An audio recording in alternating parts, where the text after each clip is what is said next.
yeah, I've talked about this before also. I mean, I've talked about other types of issues that you have when you're homeless, for example, not having a place to put your things.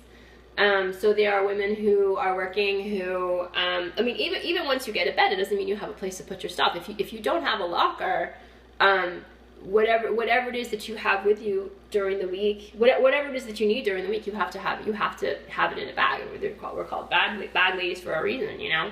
But I waited. I think the entire first 2 years that I was homeless, I did not have a locker. Really, for the most part, I think I might have had a locker at Rosie's place for a little while. I mean, I had a bin in the storage room on the rise, which was really, really important. But I also carried a very, very heavy backpack. My shoulder still hurts sometimes. Something happened to one of my shoulders just from having the straps in my backpack digging into one of my shoulders, and sometimes it still hurts. Sometimes I have to be careful, like, you know, just not to be carrying so much around on that shoulder, because sometimes it still hurts. I don't know what happened. I don't know if it was like something separated or I strained a muscle or whatever it is. But even now, and it's been like 2 or 3 years since then. But you know, I had to carry around my stuff. I had to carry around my clothes. I had to carry around, you know, clothes for a few days worth, you know, of clothing. If I had another pair of shoes, I had to carry that. I had to carry whatever it is that I was gonna use, you know, like my brush and whatever it is I used to wash my face, and whatever documents I had, you know. I mean, that stuff was important. Your birth certificate or whatever else it is that you need. Any type of paperwork, you have to carry that around with you also. You know, I mean, your backpack can weigh, I don't know, a lot, 20 pounds, 30 pounds, something like that. Some people carry around more than that. Puts you in a really bad mood to be carrying that around with you all day. And also, so you're just waiting. You're waiting for a locker. You know, you can wait for a locker for like months. Sometimes you never get one, that kind of thing, because there aren't enough of them. So say that you're working, and you don't have a locker yet. You're waiting. You're like on the wait list.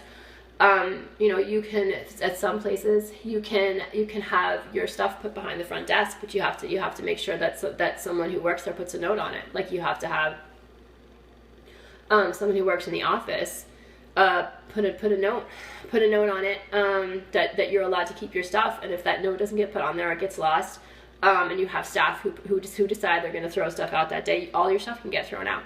And that happens to people. I mean, you will see women in tears because they got back and all of their stuff got thrown out. Everything. I mean, I met someone who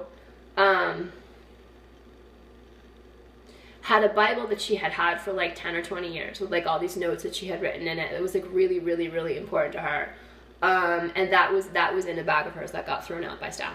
Just like thrown out. And she was really very, very upset about that. There was nothing she could do about it. If it's gone, it's gone. It's in the trash, you know, and it's gone. There's nothing you can do. I mean, this type of stuff happens all the time. You know, it happens all the time. All your clothes will get thrown out, or there are staff who will steal. There are staff who work at the front desk who will steal will go through the bags of homeless people, and they'll steal things. You know, and everybody knows it. Everybody knows that stuff happens, but there's nothing you can do because you're homeless. You know, it's not like they're taking an inventory of your stuff every single night before you put it away. They can't. That's never going to happen. That will never happen.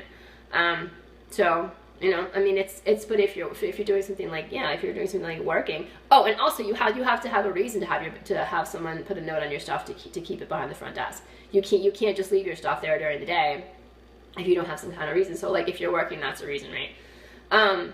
But yeah, I mean, it's otherwise you would have to carry all your stuff with you to work and put it somewhere, you know, as if any employer wants to see something like that. Like, you show up with your huge backpack full of all your stuff. So there are women who will do things like they have like a little drawer out. If it's the type of work that they have where they have any kind of private space whatsoever, they'll have like a little drawer, and they'll have like, you know, a change of clothes there, a couple other things, you know, to be able to, because they have to, you know, and they hide it from their employer, that they're homeless. But then, of course, if you're working and you want one of those contract beds at the Pine Street Inn, what it is that you have to do is you have to have your employer write a letter for you saying that you're employed. So then your employer knows that you are homeless, and that can lead to all sorts of problems also.